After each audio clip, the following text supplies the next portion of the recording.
Apologize if this video is dark as it's currently dark and rainy outside, and so consequently that's reflecting inside my room. But I know that I made a video about this 4 years ago, and that Mac Drawback just recently released a video about this, but I wanted to make this video because I now own at least one iOS device on every single version of iOS, unlike him and me back then. So far, let's get into the changes.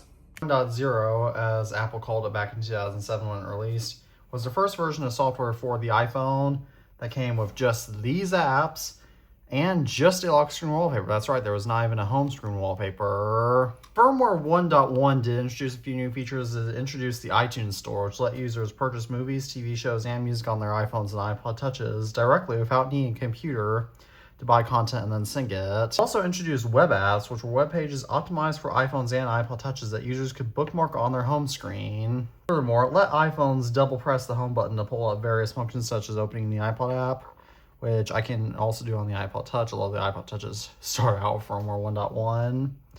And firmware 1.1.3 introduced the ability for iPod Touch users to pay a $19 fee to get the weather, notes app, maps, and mail applications, while firmware 1.1.4 let users change their home screen layout. And iPod Touch first generations made in 2008 automatically get the extra apps, while I believe the ones from 2007 don't, and because I'm on firmware 1.1, I don't get the extra apps. iPadOS 2 introduced 5 key features.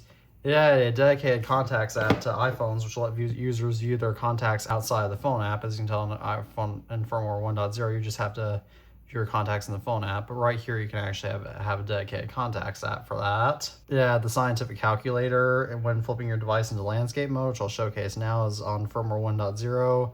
All you get is just this and these circular controls. And on iPadOS 2, they changed it to have these square controls. And if you flip it over, as you can tell, you get more functions because this now offers a scientific calculator. And this also added restrictions, where if you go right here into settings, general, restrictions, as you can tell, I don't have them enabled, but with a passcode, you could turn on some features to allow various features, like you can restrict Safari, YouTube, iTunes Store, installing apps, and explicit music. And iPadOS 2, and this also added mobile me support, where if I go into the mail app right here, as you can tell, firmware 1 has .Mac and iPadOS 2 has mobile me because Apple's changed the name of .Mac to mobile me, and mobile me, as we all know now, flopped because that was their predecessor to iCloud.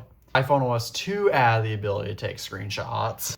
And iPadOS 2.2 added an on-device progress bar to devices when updating or restoring rather than the spinning wheel that was used prior. And it added emojis to Japanese iPadOS devices. However, that was not a global feature yet. iPadOS 3 added 7 notable features. Firstly, it added Spotlight Search, which let users search for the web or on their device, like if I want to search up for a specific application. As you can tell, I could. Secondly, it added the voice memos application to all devices except for the iPod Touch first generation. Thirdly, it changed the text app to messages and added MMS support, meaning that users could now send images. And it also changed the stocks icon. But that's more minor.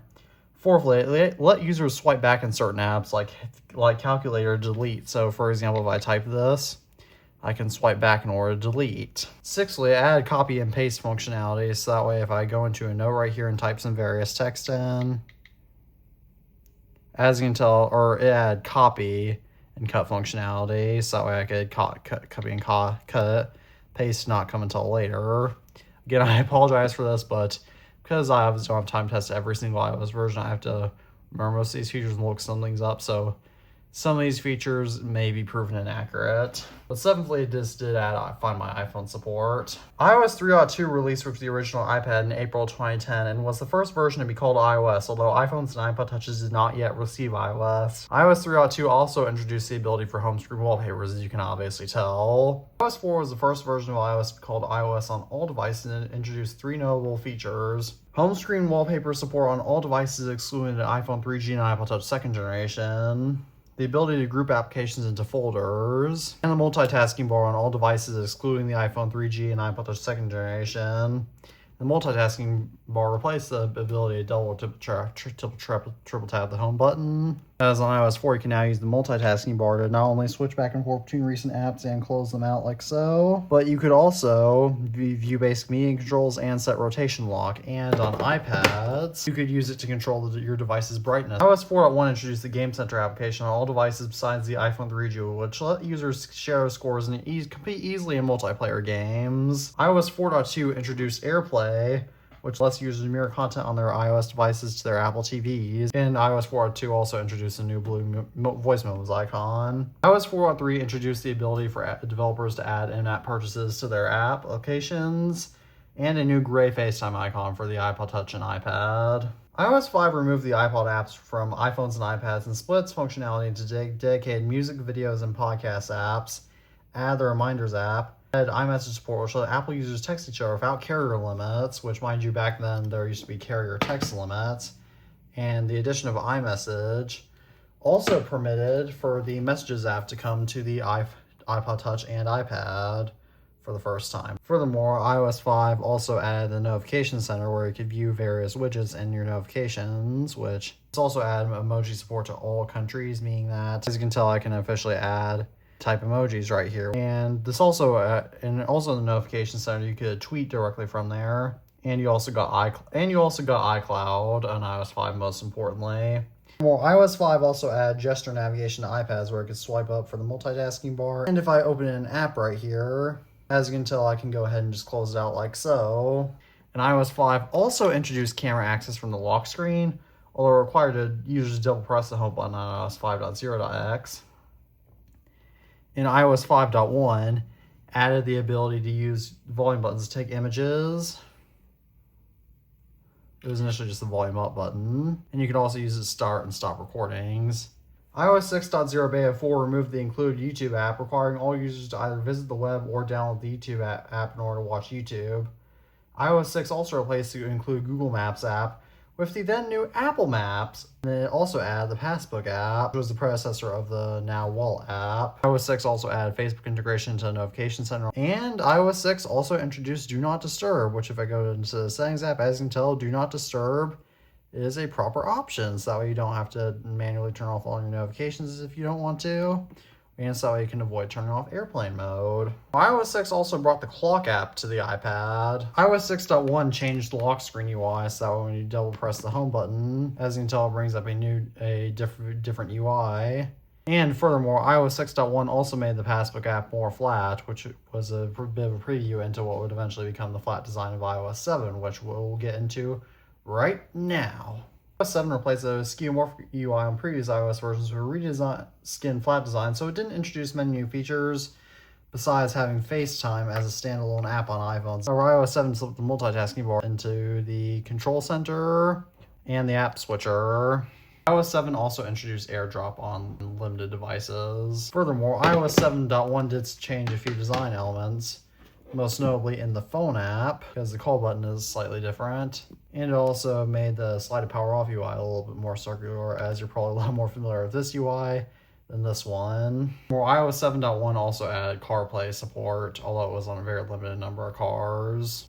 iOS 8 added the Health app on iPhones and iPod Touches, which lets you track your health stats, as you can tell right here. The Tips app, which lets you get tips for how to use your various devices. And it also installed the iBooks apps and the podcast apps by default. iOS 8.1 introduced Handoff, which let users start a task on one device and pick it up on another, which still exists today. And it also changed the iBooks icon from this to this. iOS 8.2 added the Apple Watch app on all iPhones besides the 4S due to the release of the Apple Watch. And iOS 8.4 introduced Apple Music and removed cover flow, but the old music app was still in early iOS 9 betas as well. iOS 9 introduced a new system-wide font known as San Francisco, which you might be able to tell by these big differences instead of the Helvetica Neue that was previously used on iOS versions. iOS 9 also replaced the Passbook and Newsstand apps with Wallet and News, respectively. It also introduced widgets and Spotlight Search, and it also added Night Shift to 64-bit devices. iOS 9 also introduced low power mode on all iPhones. Okay, these iOS 9 features on iOS 9 because I don't have any other iOS 9 devices, but this is my iPad Air 2 on iOS 10, which effectively works the same way. So iOS 9 also introduced picture-in-picture, as you can tell right here. And iOS 9 also introduced split view for iPad, so you could slide over and have another app open. iOS 9.1 added many new emojis as well. iOS 10 infamously replaced the slide to unlock with the press home to open, because now if you try to slide right like this, you will just get, and this added widgets via swiping left on all devices, regardless of whether they were 64-bit or not. It's also added a 2-page control center instead of the 1-page, which is this type of design is exclusive to iOS 10. The ability to delete some pre-installed apps, as you can tell right here, which you cannot do on iOS 9 if you try. Well, on iOS 10, I believe it just basically hides them. It's not until later versions that you can actually delete them. And this added a new black background to the clock app. And this also added the short-lived bedtime feature that I believe iOS 14 removed, which could get recurring wake-up alarms and reminders when it was bedtime. I can't download this because that would show my actual text messages, but iOS 10 also introduced many new iMessage features, including the ability to send GIFs natively and the ability to send like little handwritten messages and all that. And it also introduced the Home app for controlling smart home devices. More infamously, iOS 10 introduced battery throttling when iOS would intentionally slow down an iPhone 6 or later if it encountered one expected shutdown and had a battery health of below 80%, which, mind you, you cannot view on iPhones back then without a third-party app, which infamously caused a lawsuit. And iOS 10.2 replaced the Videos app with the Apple TV app in some countries. iOS 11 introduced a new redesigned control center that was integrated into the app switcher on iPads, and furthermore, this added native screen recording without needing some special software, although you'd have to turn on the control center. Replaced the notification center with the lock screen. Removed support for 32-bit apps. Changed a few icons like Maps, App Store, and iTunes Store, among a few others. Changed the phone app UI. You can tell right here. It was changed slightly alongside some other things like passcode keys. And it let users go ahead and use the keyboard on all devices to go ahead and hold down to use it as a cursor, as you can tell.